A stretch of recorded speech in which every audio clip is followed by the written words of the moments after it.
Assalamualaikum warahmatullahi wabarakatuh. Sampurasun, salam pancakarsa. Puji dan syukur marilah kita panjatkan kehadirat Allah Subhanahu wa Ta'ala atas nikmat iman, Islam, serta nikmat sehat, sehingga kita secara bersama-sama dapat menyemarakan kegiatan Bogor Leaders Talk tahun 2022. Salawat serta salam tidak lupa kita haturkan kepada junjungan kita Nabi besar Muhammad Shallallahu Alaihi Wasallam atas bimbingan dan ilmu yang beliau sampaikan, sehingga kita dapat menjalani kehidupan yang diridhoi oleh Allah Subhanahu wa Ta'ala. Bapak dan Ibu Dewan Juri serta rekan-rekan audiensi yang mendengarkan pidato ini. Di dalam alinea keempat pembukaan Undang-Undang Dasar Negara Republik Indonesia tahun 1945 menyatakan bahwa tujuan berdirinya pemerintahan Republik Indonesia adalah untuk melindungi segenap bangsa Indonesia dan seluruh tumpah darah Indonesia, dan untuk memajukan kesejahteraan umum, mencerdaskan kehidupan bangsa, dan ikut serta melaksanakan ketertiban dunia yang berdasarkan kemerdekaan, perdamaian abadi, dan keadilan sosial. Atas hal itu, dalam rangka mengimplementasikan tujuan bangsa ini di dalam ruang lingkup kehidupan yang lebih rendah, dan sebagai bentuk implementasi prinsip desentralisasi dan otonomi mengenai kebijakan dan kewenangan daerah, pemerintah daerah harus melaksanakan suatu kewajiban yang diwajibkan oleh konstitusi yang bersifat adaptif serta terkait dengan standar pelayanan minimal yang berhak didapatkan oleh seluruh masyarakat. Di sisi lain, Kabupaten Bogor tercatat memiliki komposisi pemuda sebanyak 1.459.199 jiwa pada tahun 2021. Angka ini merupakan sebuah angka yang besar bagi komposisi pemuda dalam ruang lingkup pemuda yang ada di kabupaten atau kota di Indonesia. Apabila dianalisa lebih jauh lagi, komposisi penduduk ini bisa menjadi sebuah potensi terhadap penyelenggaraan kehidupan bermasyarakat di Kabupaten Bogor.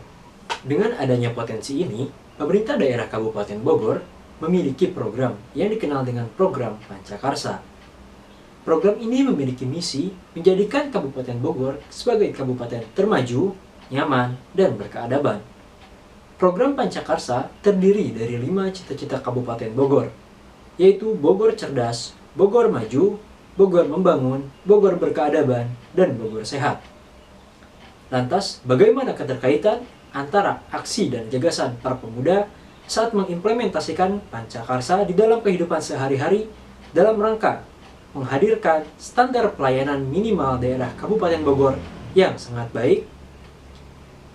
Pemuda daerah Kabupaten Bogor sebagai pemuda yang memiliki tanggung jawab terhadap keberlangsungan kehidupan bermasyarakat di Kabupaten Bogor dapat secara aktif menuangkan ide, gagasan, saran, serta kritikan terhadap isu dan misi strategis Pancakarsa yang sedang dijalankan.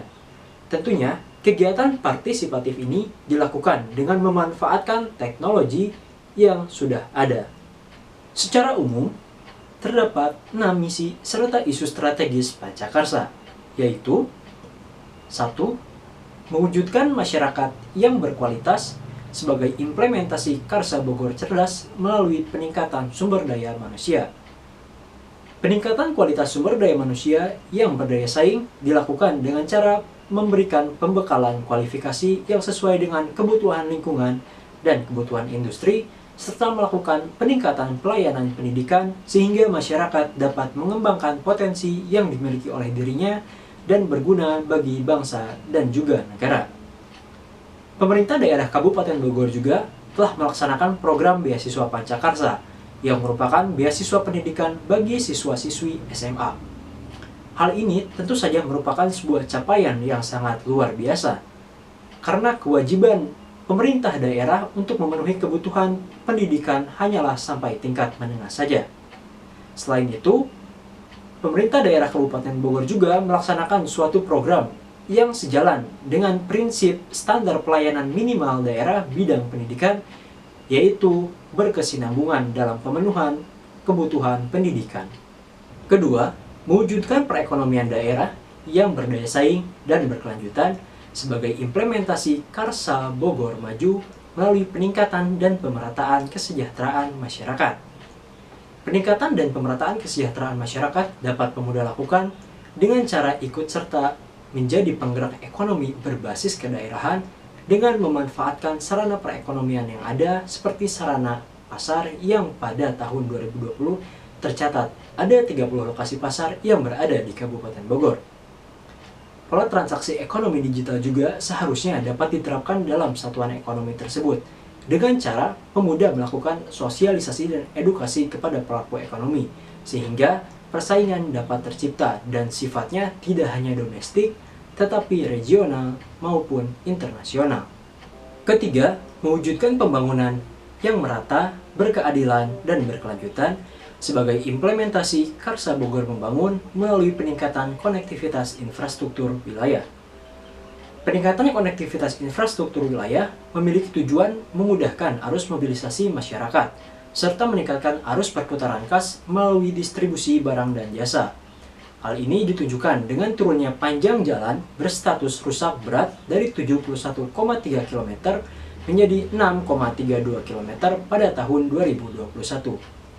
Hal ini menjadi sebuah indikator adanya progres hasil kerjasama semua elemen yang ada, terutama para pemuda yang menjadi pemberi informasi kepada pihak terkait melalui platform media sosial yang ditanggapi dengan baik, sehingga peningkatan konektivitas infrastruktur antar wilayah dapat berjalan secara baik. Keempat, mewujudkan kesalehan sosial sebagai implementasi Bogor Berkeadaban melalui gerakan sosial. Kesalehan sosial dapat dilakukan dengan cara melakukan pengelolaan kebencanaan dan peningkatan kesejahteraan dan ketentraman umum melalui gerakan Bogor Gercep. Gerakan Bogor Gercep merupakan salah satu unit sosial yang ada di Kabupaten Bogor dengan tujuan melaksanakan kegiatan kemanusiaan seperti pemenuhan kebutuhan korban bencana alam. Dalam upaya penanganan yang responsif, pemberian informasi dari masyarakat setempat, khususnya para pemuda, menjadi salah satu solusi yang ideal. Hal ini dikarenakan pemberian informasi melalui platform media sosial sudah menjadi salah satu sarana yang paling efektif dan efisien dalam menangani masalah kebencanaan dan masalah sosial lainnya. Kelima, mewujudkan tata kelola pemerintahan daerah yang baik sebagai implementasi Karsa Bogor Maju melalui peningkatan pelayanan publik. Peningkatan pelayanan publik dilakukan dengan cara membuka mall pelayanan publik dengan tujuan memudahkan akses stabilitas masyarakat dalam mengurus hal yang bersifat administratif. Peran pemuda sebagai salah satu elemen kontrol sosial dilakukan dengan cara meningkatkan kesadaran diri sendiri maupun orang lain untuk memenuhi rasa tanggung jawab sebagai warga negara yang taat administrasi. Keenam, mewujudkan pelayanan kesehatan bagi seluruh warga Kabupaten Bogor sebagai implementasi Karsa Bogor Sehat melalui gerakan edukasi kesehatan. Pentingnya pelayanan kesehatan bagi seluruh warga Kabupaten Bogor harus diimbangi dengan literasi kesehatan masyarakat itu sendiri. Saat itulah peran pemuda hadir sebagai pemberi informasi mengenai pelayanan yang diberikan oleh setiap fasilitas kesehatan. Hal ini terjadi karena di dalam beberapa kelompok usia terdapat kesenjangan informasi mengenai literasi kesehatan yang sudah berbasis teknologi digital. Sehingga peran pemuda diharapkan dapat meningkatkan literasi kesehatan masyarakat yang sudah berbasis teknologi digital. Bapak dan Ibu Dewan Juri yang saya hormati beserta rekan-rekan audiensi yang mendengarkan pidato ini. Dapat kita simpulkan bahwa pemuda memiliki peran yang sangat vital sebagai generasi penerus bangsa. Terlebih di era 4.0, segala bentuk pelayanan yang dihadirkan oleh pemerintah sudah berbasis teknologi digital, dan angka melek digital di kalangan pemuda sangat tinggi apabila dibandingkan dengan kelompok usia lainnya. Oleh karena itu, diharapkan pemuda dapat terus memberikan kontribusi dan inovasi dalam bentuk apapun, terutama dalam kehidupan sehari-hari dengan mengimplementasikan Pancakarsa dan menciptakan Kabupaten Bogor sebagai kabupaten yang termaju, nyaman, dan berkeadaban. Sekian pidato yang dapat saya sampaikan dalam kegiatan Bogor Leaders Talk tahun 2022. Mohon maaf bila ada kesalahan yang kurang berkenan bagi Bapak dan Ibu Dewan Juri beserta rekan-rekan audiensi yang mendengarkan pidato ini. Sebelum saya menutup pidato ini, izinkan saya menyampaikan sebuah pepatah dalam bahasa Sunda. Sabieureun sabeunyereun mugi aya mangfaatna. Wassalamualaikum warahmatullahi wabarakatuh. Salam Pancakarsa.